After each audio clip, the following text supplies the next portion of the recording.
রাজা বললেন, মন্ত্রী মশাই, মুখটি কেন ভার?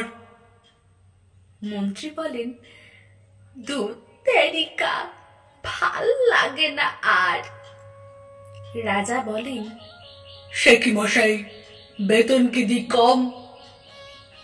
মন্ত্রী বলেন, সেই কথাটাই বলি তো হরদম।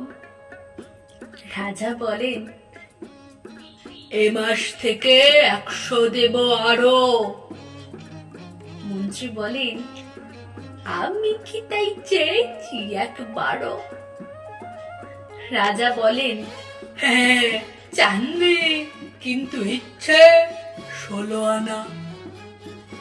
মন্ত্রী বলে, এতেই আমি আহ্লাদে 8খানা। রাজা বলেন, কি পেলে ঠিক শরীফ হবে মন?